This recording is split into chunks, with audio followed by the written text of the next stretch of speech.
Hello, everyone, and welcome to another Wisecast. My name is Rachel, and I so appreciate y'all joining us here today. We're going to get right into it, and we're so excited for you guys. Thank you so much for taking the time out of your day to join us. We're going to be focusing on breeding season. Everyone knows and probably knows it's right around the corner. We're going to be focusing on do's and don'ts and what you can do to make a real difference for next breeding season. So whether you're a manager, you're an employee, you're the owner, everyone can benefit that participates in the equine breeding season. So without further ado, we'll jump right in. And I'm joined here today by some of my very good coworkers and our CEO and founder, Eduardo. So I'll start with him to introduce himself, and we'll go around and then get right into it. Thank you, Rachel. Well, one more breeding season gone. That's amazing. So it was a good one. No hiccups. But I thought about when I gave the idea for us to come together. There's so many things we can help and contribute. I will tell you, this is my 21st breeding season, and throughout the years, the equine breeders gain a lot of my respect. It's a complex task. I worked with lawyers, doctors, industrial centers, always focused on logistics. Horses go way above the top. The complexity, the number of records, and the different approaches. Now, not mentioning the customer's expectations today. Everybody expects, information, customer experience, profitability. So I'm very excited. I want this to be a place where our crowd and who's not with us, of course, we want to promote Wise Option, but not only that, we would like to bring valuable information to you guys and see how we can make your lives better. Hopefully not lose all your hair like I did with mine during breaches. Yes, most definitely. Before we get too far underway, I just want to remind everybody the Q&A section is open. So if y'all do have some questions that y'all would like to ask, please, by all means, go ahead and ask them there. As always, just want to remind you too, we probably won't be able to stop very much for the sake of time, answer them during this. That being said, we do have another team member who's going to be watching that for y'all. And they'll get back to you here. If we don't get back to you during the webinar, we will get back to you there afterwards with the recording and with some answers there to any questions you might have had. But we'll get right into it. Eduardo kind of introduced himself. My name is Rachel. I'm the support and implementation manager here at Wise Option, although I was not always. I started working for Wise Option back in 2020. And before that, I was a vet tech for about 7 or 8 years, worked at some hospitals and also some repro centers. So that's kind of my background. Chelsea Lou, what about you?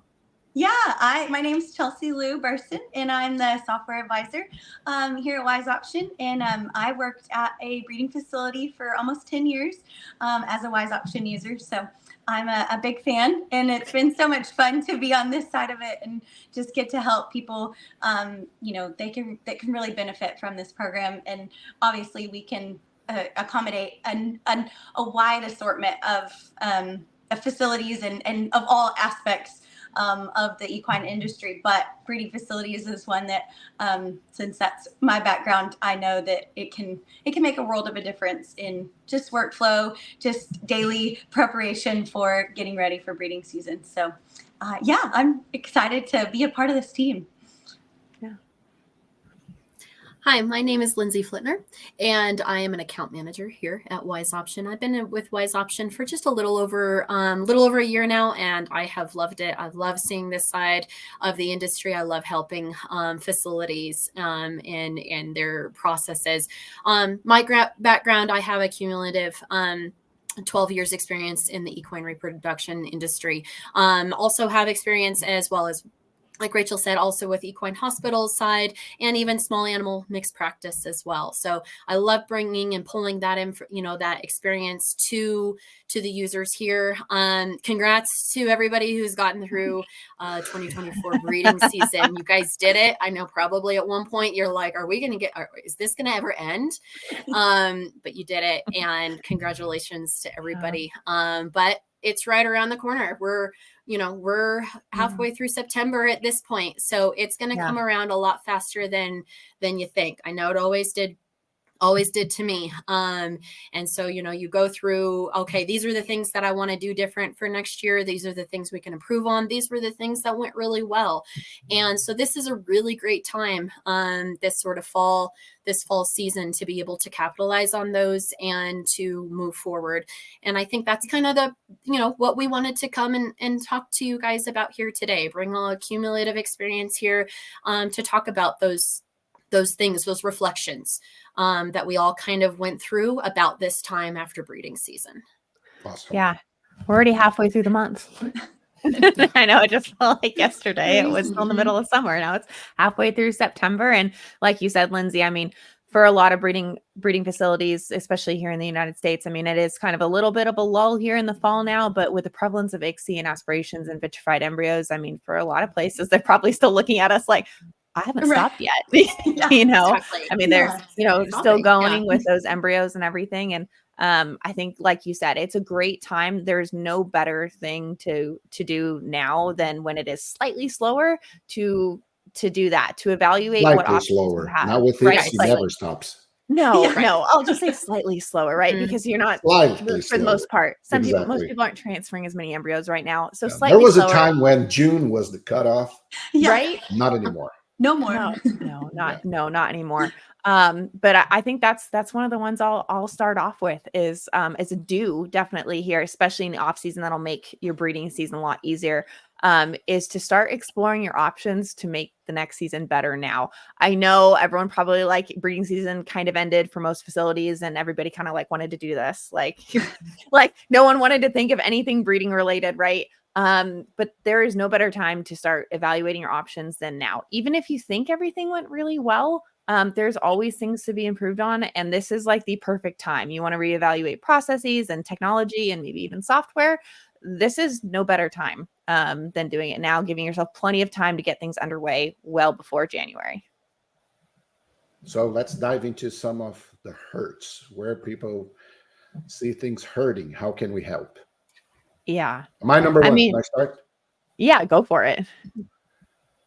I see a lot of people well-intentioned, but not so well prepared. Business facilities and I'm not talking about only software. I'm talking about internal procedures. Amazes me the number of places that I visit when I'm out there with the Remuda, going place to place. And we are in a very privileged situation. Not that we are, the dictators of what's right or wrong, but we are on the front seat. And because we see so many different facilities, large ones, small ones, we have a clear picture as time goes by what works and what don't. The things that are very good and the other. Not having a plan, it amazes me the number of places out there, guys, that they simply don't talk to each other. Everybody is well-intentioned, very good professional.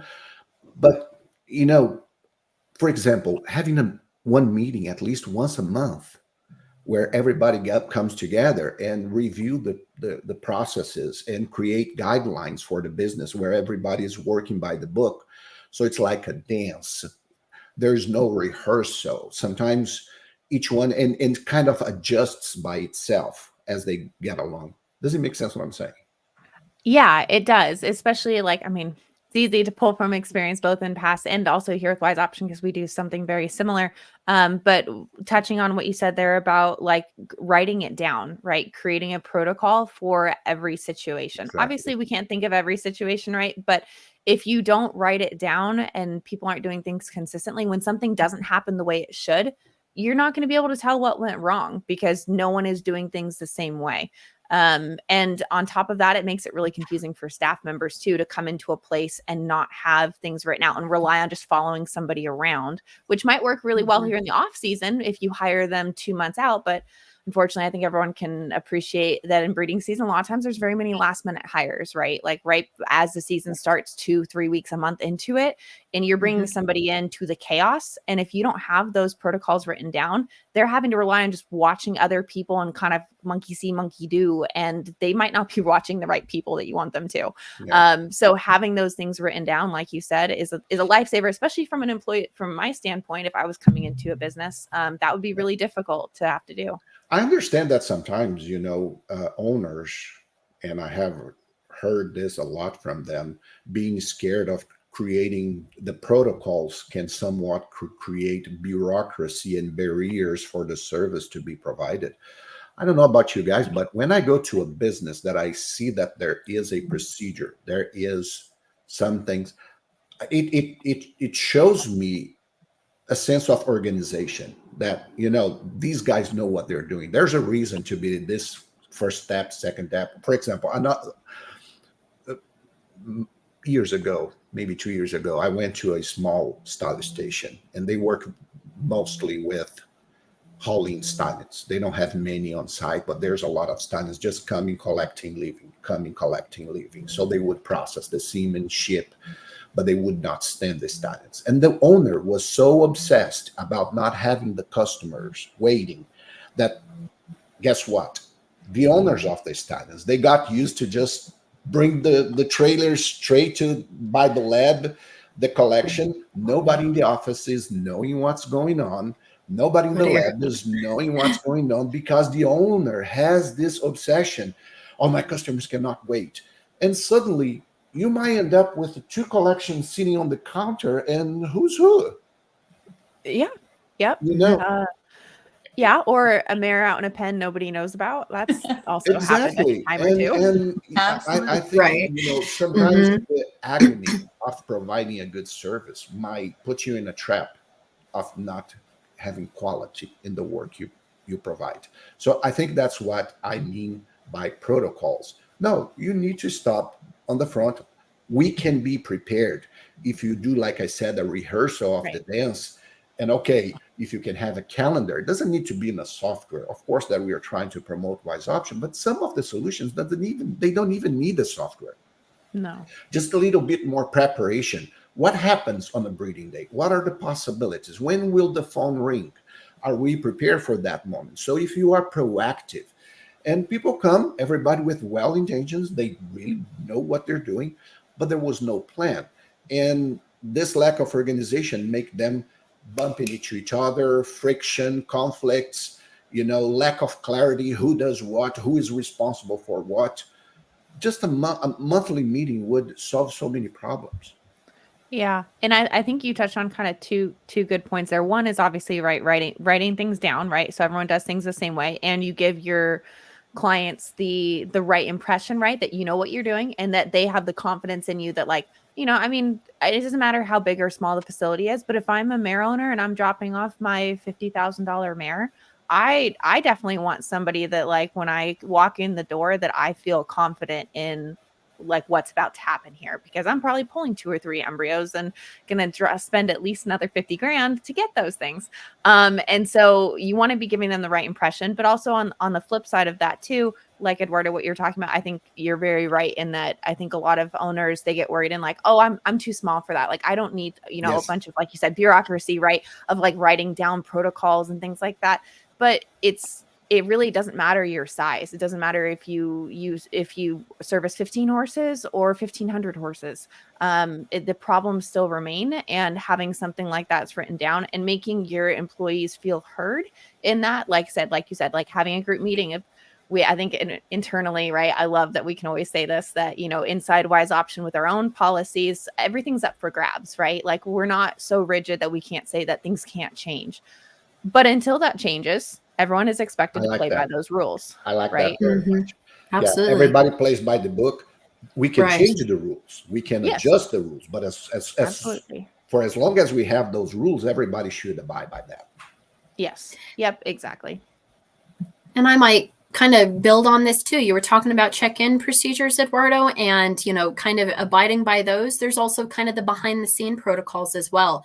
In equine reproduction, medications being given at the precise time is very, very important. And if you don't have protocols set up for how that gets communicated from the vet to the manager, to the technician, to those who gave it, then to maybe how it's going to get billed, any interruptions between that process is the possibility for error of maybe the mare didn't get it at the right time, error that maybe it didn't get billed. I think you said a magic word right there, Lindsay. The word is error. Yes. You know, how many people I have seen calling, requesting a shipping for cooled semen. They didn't even have a contract in yet. And they get mad on the phone. I think Yes, they Chelsea do. we can share some experience with us. I Yes. can. You know, I they got can. really mad at Yes. you. Oh, but I need my Mary if I don't have the semen. I'm sorry, sir, but you didn't even send the contract yet. Yeah, Right. there's Yeah, steps you don't that have you have anything. to follow to be Mhm. successful. And that's in multiple areas of any practice. I don't even know where to send the semen to. Right. Right? And you're Mhm. asking, you're already mad that the semen has not been, you didn't, and sometimes they call in the morning, which should be the day before. But for example, let's talk a little bit about, collections and shippings. Establish your protocols and send a letter to your customers prior to the season. Or put something on your website. Hey, do you want to make sure that you get your semen time? Do you want to make sure that you are approved for the list? Do you want to make sure that we have you in the list and that we have your dose reserved and confirmed? Put something on your website, and then it will happen. Sometimes they don't even have the credit card on file. Little thing like a credit card on file can hold. The FedEx guy will be there at 3 o'clock. I don't care. Yeah. They will not Right. wait on you. Yes. Now, You know, how will you explain this to the customer that because of the credit card, you will not ship the dose? That's when businesses trying to provide a good service because they care so much about mares. I have seen this story so many times. I'm not, it's not even funny. I'm not kidding. They take the risk and they ship the dose because they're thinking about the mare. They are thinking about the possible baby. Horse industry has a number of so many good people, and that's when your accounts receivable reports inflate because you start lack of preparation, you start providing, performing the services and not making the collection at the right time. Well, and like you had said before about, people being obsessed about, oh, well, there's people waiting, right? Like the same thing. And I think back to my time of when I used to call stallion stations, right, to order for shipments and things like that. And, I'll tell you, in my personal experience with this, can't speak for everybody, but in my experience, the stallion stations that I called that made me wait an extra 10, 15 seconds just to be like, hey, you know what? Let me just double check and make sure everything's good with the contract before I let you off the phone here and that you're all good with this. And they check their system, whatever system they were using, to make sure that the whatever fees had already been paid, that there was a credit card on file. And confirmed the shipping address with me before I got a phone, I never had to call them back. I never had any question from them. And sometimes they got the reputation for being like the strict ones, right? Like we all know those ones that like, they're so strict. I'm like, yeah, but I never have to worry about those shipments because I know like I called, they followed their protocols and they said I was good to go. I'm not worried about it from those ones. The ones that just call and say, yeah, it sounds good, and hang up the phone. I might have to wait by my phone because they might be calling back in 2 hours because they realize there's no credit card on file, or that, such and such goes. So it goes a long way. And like I said, an extra 10 seconds on the phone, although maybe it frustrates them, it's And I for think their it's own good in about the long run. training your customers as well. Okay, Yeah, the person is going to be mad if you don't send the shipment one day, but your business, you have to rely on certain things. Have you ever called the place that you can hear on the other end when you ask something, you can hear papers flipping, and at the end of the phone call, the person is still going to come to you. What can I call it later? Right. Yes. Yep, absolutely. Yeah. So That's how you avoid that, because when you don't make your customer wait in the beginning, you will make them wait anyways. But in this case, in a way worse situation, which is towards the end, because you don't have the information for them. Yeah. Okay. And I will have to say, all right, this is my tiny little plug on this. I know we said that obviously we want to bring all y'all obviously very quality content for you guys and advice, whether you're with Wise Option or not. But what I think Eduardo just said there about like calling and hearing the papers flip, and then still after like 5 minutes being like, can I call you back later? Because someone they don't have the binder. The binder is with the vet who's on a truck, who's somewhere else. Happened to me several times. Honestly, guys, like if you're a moderate moderate to large size facility, you need some sort of software. You cannot still be on paper to be doing that with your mayor records and your shipment requests and everything like that. Guys, like it as from a customer standpoint and from a business standpoint as well. I mean, it to make somebody wait on the phone while binders get flipped through to make those confirmations. If you don't have some sort of software, I'm not even talking just about Wise Option, some sort of software that you put all the information that is filed to, that you know exactly where to look, that's just slowing you down, and it's going to make your life more miserable. And I will say, this is the perfect time to reevaluate that. That's my next due of this time. If you don't already. But just so we can wrap up the first topic, of what do you guys think would be the solution? I think we all agree that a collection of guidelines and protocols is vital for the business, right? And it can be as simple as a Google sheet. I think some people they hear protocols and they see this like big binder of stuff, and I'm like, no. Start a Google Doc and share it with your employees. That way it gets instantly updated when you want. It doesn't have to be complicated, and it can start with one thing. Right. Yes. Well, you mentioned something. Now let's move on to something else. People are scared about moving to software, especially they say, "Oh, I'm so used to paper, and I need to see my paper, and I like the smell of paper." Some people say when they read books, they don't go for electronic books because they like the smell of the paper and the experience. And I've seen so many people not moving to the software. And let's talk about the binder hoggers, the ones that keep the binder.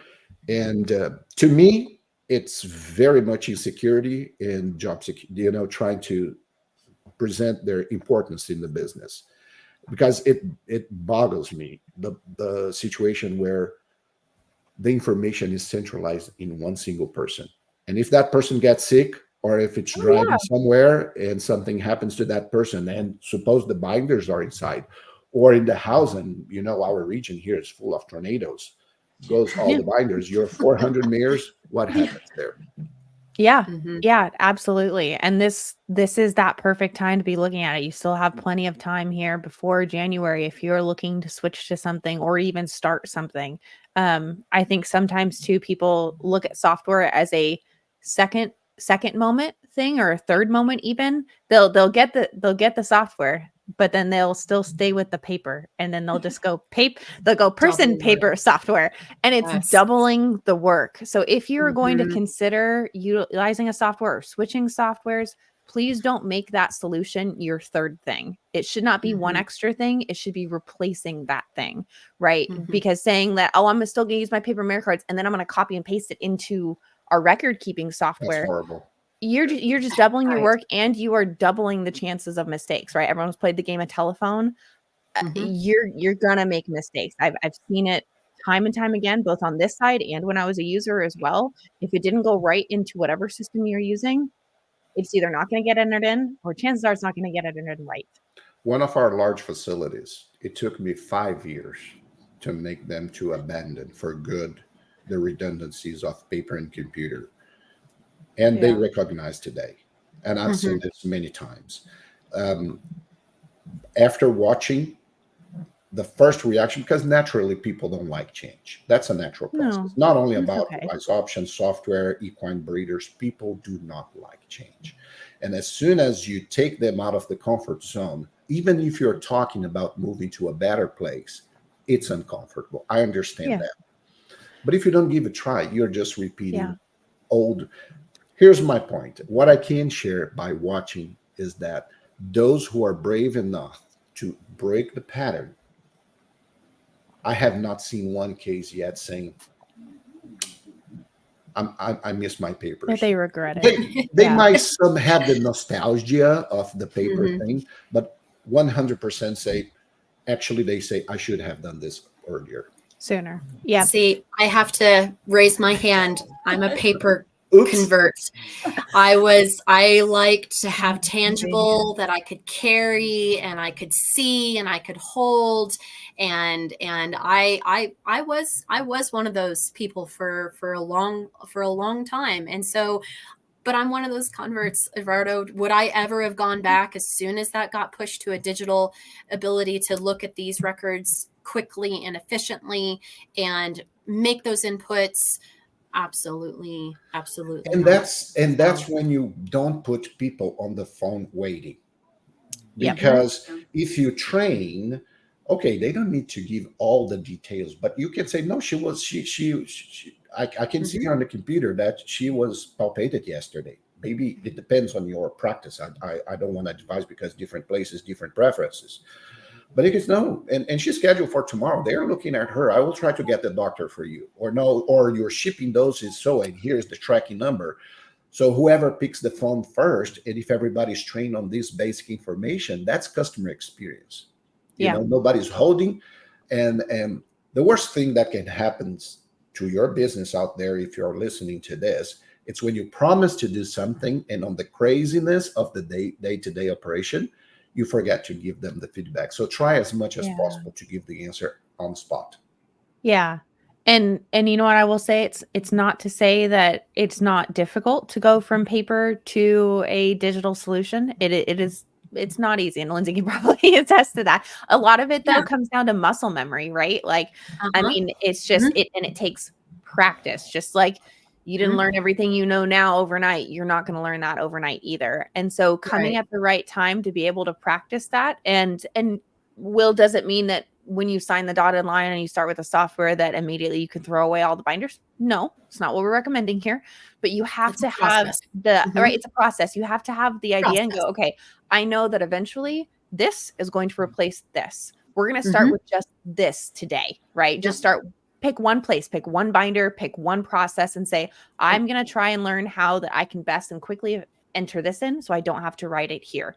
And then once you feel comfortable with that, ditch that, move on to the next one. Rome was not built in a day. You're not gonna be able to set that up in a day either. But if you don't ever try, you're not gonna get anywhere. I've had several facilities that they almost feel bad, like they feel guilty when after we start implementation. And they feel guilty because they it's interesting to hear you say that they feel guilty. Well, yeah, they feel guilty because maybe it's typically around 2 or 3 months in. They feel most people understand, right? Rome wasn't built in a day. They give themselves a month. Most people give themselves about a month. And then they start getting little bits of frustration because they think after, even though we tell them it's not the case, they think after a month they should be able to know everything about the software and what it can do. And they get a little, not everyone does this, but it's common, I think, that people will look at it and be like, well, I think I should be farther, or I think I should know more, or how to do this and whatnot. And they feel guilty because they're still using their paper, or, they haven't gotten rid of it yet. And I said, that's okay. Are you trying though? And they said, yeah. And I said, okay, what are you trying to do? And we go through that process. And sometimes there's maybe if they do, for example, just a small number of donor mares just to have the feeling and wind out of the process slowly, not drastically at once. Yeah, exactly. And I think, actually, Eduardo, I think you gave me this advice when I was learning how to do this when I was a user, which was when I was trying to learn how to play catch up, right, with the vets, right, as they're palpating mares, and I'm entering in palpations. I was struggling to keep up. And most of it was just muscle memory of I didn't know how to enter it in Wise Option in the most effective way or efficient way. I didn't know all the short keys and hot keys and all the fun stuff. And so I was kind of falling behind. But I also had my little piece of paper there, and you're you can just scribble it down on the piece of paper so you don't lose the numbers, and then enter it in. Because let's be honest, sometimes veterinarians are very impatient and not so nice. Just a little bit. Yeah. I was very lucky for most of my personal experience. I had very nice vets mostly, but I have met some others and some other situations that are less fortunate in that aspect. So it's okay. But you told me you were just don't leave this desk until you have it entered in. Because a lot of people will just give up. They'll be okay, well, we palpated 30 mares and I got 5 entered in the system while I was here, and the other 25 are on the paper. Okay, I'm done. No, stay there and enter in those 25, because you're not going to get any better unless you practice actually entering it in, right? It's muscle memory. It's you're trying to break that habit. You've gotten so fast at scribbling that sheet and flipping to the next sheet. You can do the same thing with a computer or whatever other system you're using. It does just take practice. If you're out there if you want to help us, like this video. You have no idea how much this helps us spread the word. Yes. The idea here, of course, we are promoting Wise Option, but it's to tell you the do's and don'ts. And just a little like, share with your friends. Shares are huge for algorithm and will boost a lot this content and spread the word in a good way. Moving next, talking about mobile apps. What a revolution has been the mobile apps in nowadays. Just to see some cowboys on the horseback riding and looking on the phone to pick up mares, that was something in my life. Wasn't it pretty cool? I mean, to see, and I've had a lot of people ask me that too, because when they find out what I do, even strangers, family, acquaintances, whatever, they find out what I do, and they're like, "Oh, you help with software? Like, you must meet some like really challenged people." And I said, honestly, for the most part, that's fewer and farther in between. Most people can get around just fine. If you can navigate a smartphone nowadays, you're pretty decent. Like, and I've met very few people that are just really difficult when it comes to technology. One time I was trying to provide help to a place in a very remote west side of Texas. And this owner was telling me, "Eduardo, you don't understand. People here, they don't understand computers. They barely, finished high school." I told him, "But I bet you they are on Instagram. I bet you they are catching up with Facebook sometimes on an hourly basis. If they can do those things, they can do the software for you." Absolutely. There's this stigma, that is a hocus pocus and such a complex thing, and they will not have to rewrite codes.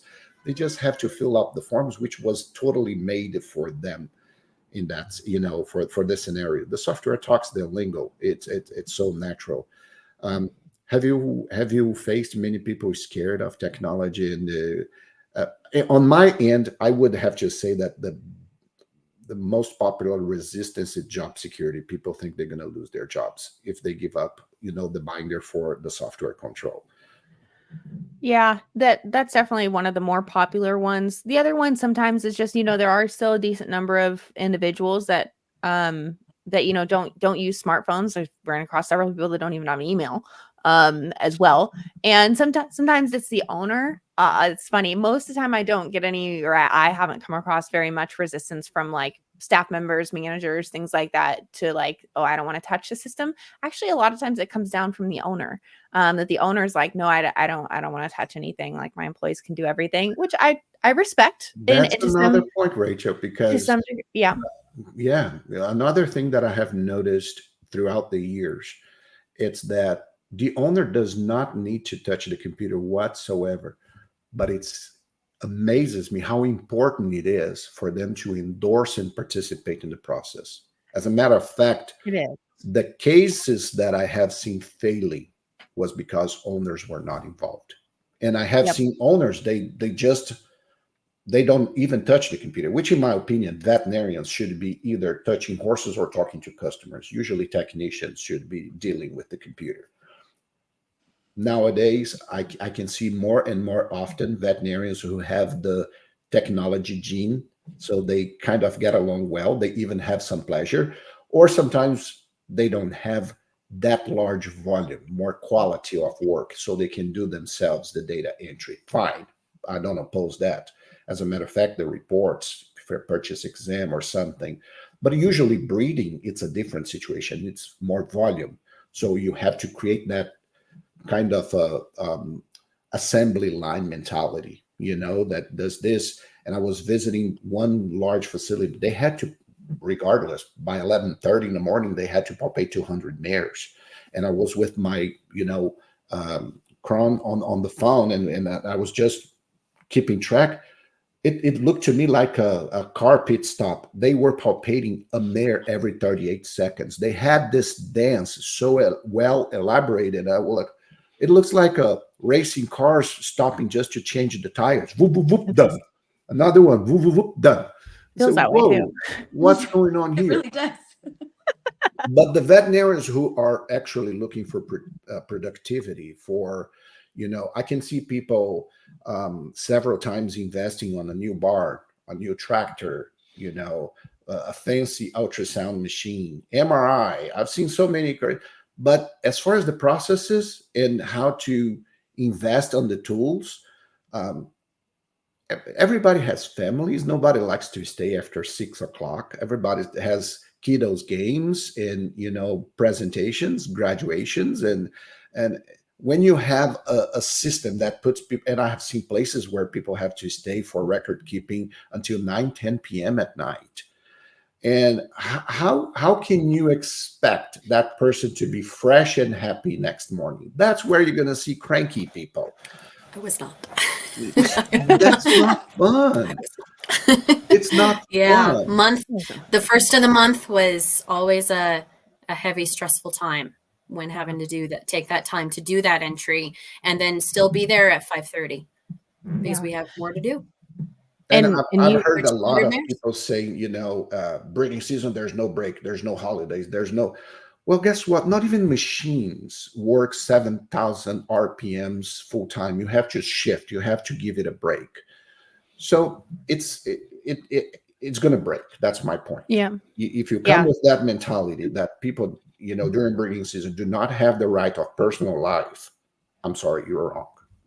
Yep. And it's talking what you mentioned at the beginning there about like the mobile app and having that availability and owners in particular. I agree with you, in a lot of cases, like the owner shouldn't have to touch the computer, right? That's probably in most scenarios, but I think most owners can probably resonate with how many clients do you have that call you directly, that bypass the office and just call you and are in your back pocket for whatever reason. I mean, I understand it. I'm not saying it's right or wrong or anything, but I can tell you it happens quite frequently with a lot of businesses. And so I've seen also so many owners that I've literally watched them answer the phone and say, "Hey, how are you doing?" "Okay, hold on 1 second." They put them on speakerphone and they flip and they open up in the mobile app and they're like, "Okay, yeah, no, she was bred 7 days ago. Yeah, we'll check her here in a little bit and I'll let you know." Instead of her having to go over and ask one of their staff members and say, "Hey, hold on 1 second. Like, where so-and-so at? Stop what you're doing. Go over here." It's that quick and easy access to the information. So no matter what system you're using, if it has the ability to be able to be pulled up on your phone, I know some people are like, "I don't want my work stuff on my phone." Yeah, but if you're the one that people are calling, you're going to regret not having it, because then you're going to have to be like, "I'll have to call you back," and you're going to feel guilty and you're going to go all the way back to the office just to find that thing instead of just being able to access it from your phone. So whatever system you're using, having it have a mobile functionality, whether it's a mobile app or you can just access it on Chrome or whatever, I think is really important to have that ability for that quick and easy access for whenever the client decides to call you. Now, talking about reality, what is your guys' experience? I'd like to hear, because Chelsea Lou is dealing a lot with people who are with the intention of doing something. So she's talking a lot, advising people how to go about that. And Rachel is a transition advisor. So what is the reality? What is? My brain is going too fast now. I think what I try to ask you guys, so we can give this picture to people out there, is what are the most popular fears people have changing? What are the most popular questions we receive, the most popular obstacles they see in front of them? And what is actually the reality, if we could give that picture to them? I would like to start with you, Chelsea Lou. What are the most things people are afraid of when you're talking to them, when they come about how does this work, or they stay on the fence, don't make the decision? Yeah, obviously change is hard, and we are very upfront or I am, and I know the calls that I've been on with Lindsay and Rachel, change is hard. We're going to tell you that it's not, it's going to be challenging learning something new. It's just, it comes with the territory, but we have protocols in place during implementation that help with that. And so that's been a big thing in a lot of the people that I've talked with is the data entry. And obviously right now we are really wanting to help those breeding facilities who are somewhat in the lull, because this, regardless of ICSI and all the things, this is the lull for most breeding facilities before they start up with freezing semen in the fall. And but the data entry is one thing that they think somewhat it's a kind of huge panic about. Yeah. goals. And it's not that way. There, like I said, protocols that we talked about earlier, those are set in place during implementation, and Lindsay and Rachel are great support in helping to, facilitate that in an We easier literally way. take them by the hand, right? Yes, yeah, and I've seen it personally.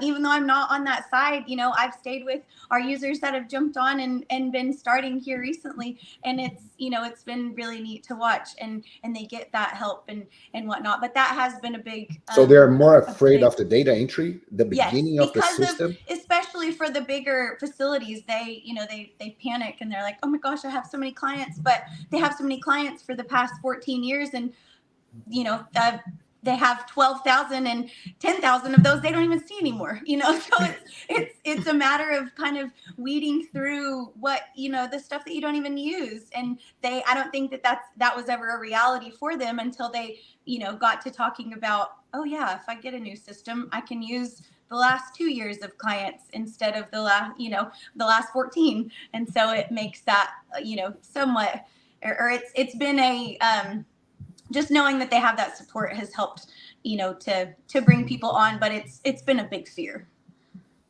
What would be the number two? You think that people are kind of reluctant? Cost, maybe?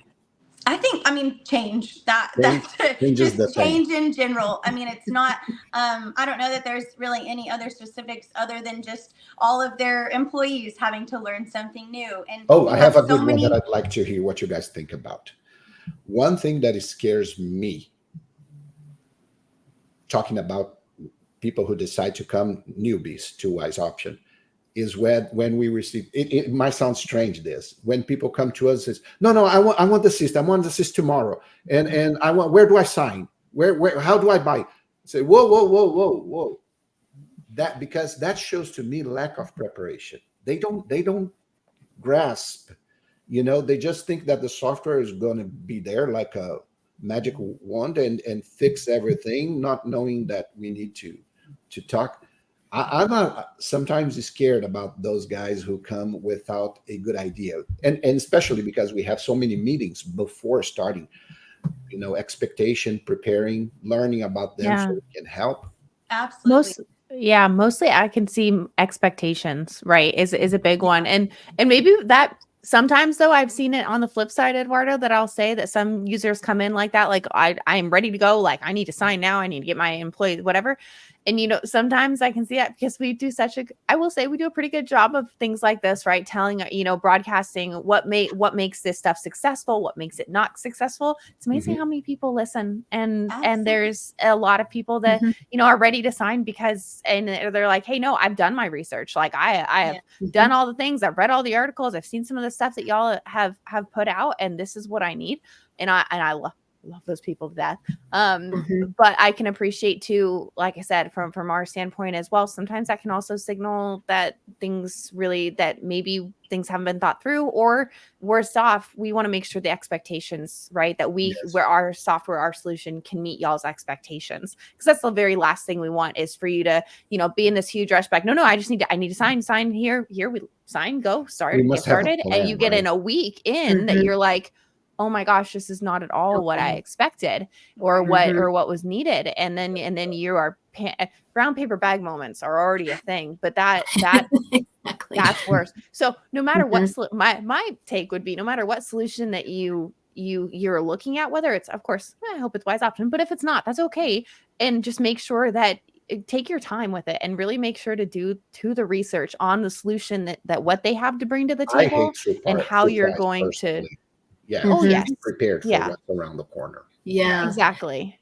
And I feel like there are so many software companies out there that are not necessarily what we do, but they do just kind of hand you the keys and they're like, okay, see ya. But that's something I feel like that makes us so unique, is that there is those protocols in place to help you succeed. And we try to help match your workflow, and we try to help set you up for success so that in the future there aren't as many brown paper bag moments, because we all know they're going to come, but it's a lot easier to deal with whenever it's, you're somewhat prepared. And, obviously the expectation of it being like your old, system or what you're used to is going to be there, and that's natural. But learning that, yes, we can kind of match your workflow, but in a better way. And it just works easier and better. And you didn't even know that was there until you met us, or you saw what we could do. So it's yeah. And Rachel and Lindsay, once they decide to come, what are the most frequent misconception they have, and where and when happens the very first wow moment? I would say typically the very first wow moment comes in at like end of month for billing.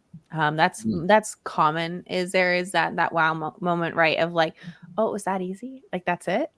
Oh, cool. The very second one is when payments then start coming in. If they do the integrated payment processing and they hit the ding, ding, ding, ding of payments, like not even 20 seconds after your e-bills are sent out, that's probably another very big wow moment. Some of those misconceptions that I see are probably maybe one of the more common ones, like kind of getting started, is kind of what I mentioned earlier about like thinking they should be farther along than they are. From our standpoint, we will tell you if something is about to, like, if something in our opinion is going the wrong direction or something like that, or we're concerned about something. And if we think you're behind in some sort of way, we're going to tell you. That being said, like I said, a lot of users are, have this high expectation of like, by the end of 30 days, I've sent out bills, I should be an expert. You're probably not going to be. You'll know how to swim. That's great. And that's good, because that's what makes money and the business stays afloat. But in order to be that Olympic level swimmer, you're not going to learn it in a month. And that's okay. At least I can't speak for all solutions, but Wise Option is a very comprehensive one. So even the When very would you smartest say person that is you going to learn start it. seeing people reaching the comfort zone again? How long does it take from the start? I would say, it depends on the facility and the complexity of it. Like Right. very, very simple facilities that have a very simple, repetitive workflow, probably I would say by the end of like month 2, they're pretty comfortable Yeah. with. 2 or 3. Whereas, yeah, and then facilities that have whether they're more complex, stallion mare care, maybe they have a veterinary hospital or something like that. That take that on, that's more towards like the 3 to 6 months range before they start getting comfortable with that. One thing I will say, that don't get complacent though. You want to reach that comfort level, and once you get there, don't then settle and say this is as good as it's going to get. Ask questions no matter what you're using. I don't care if it's Wise Option or something else. Ask questions, ask how it can be better, because you will never know unless you ask.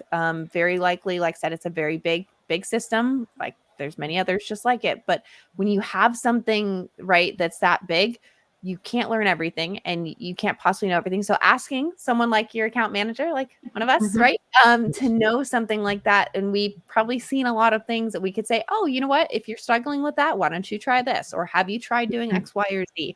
We can share with you those processes, those little tips and tricks to make your life easier. So no matter what you're doing, just make sure that you're continuing to grow and get that comfort level, get that breath of fresh air, but then keep challenging yourself, because that's the only way things are going to get more and more improved.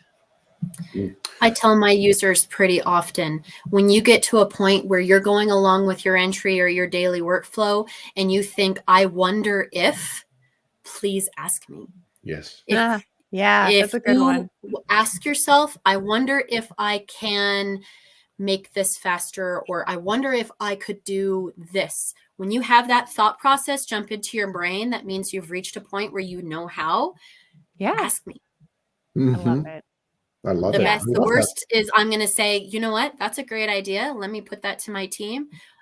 And the best option, and then the good option, actually, yes, there is. I wonder if, yes, you can. I so like that approach. It's really a when win-win. they tell us where they're struggling, so we can come up.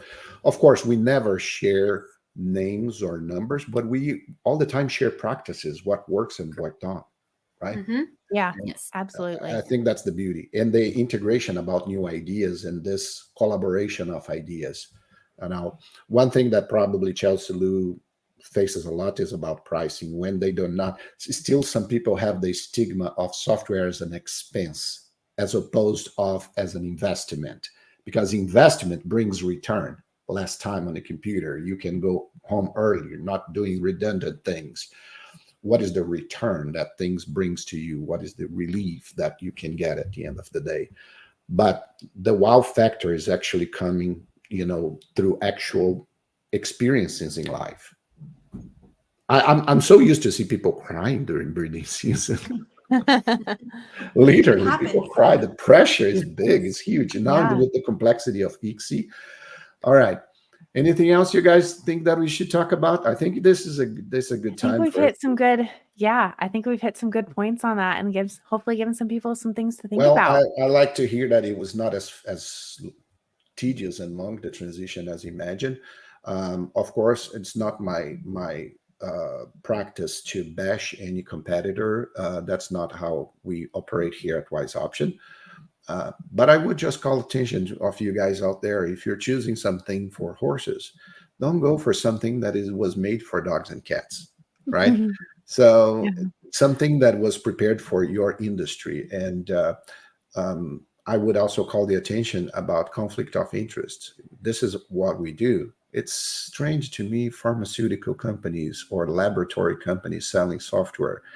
Don't get me wrong. They have a nice piece of system, but that's what we do. And that's what my, talent people here are telling you guys out there. We take you by the hand. We want to see your success. This is a long-term commitment.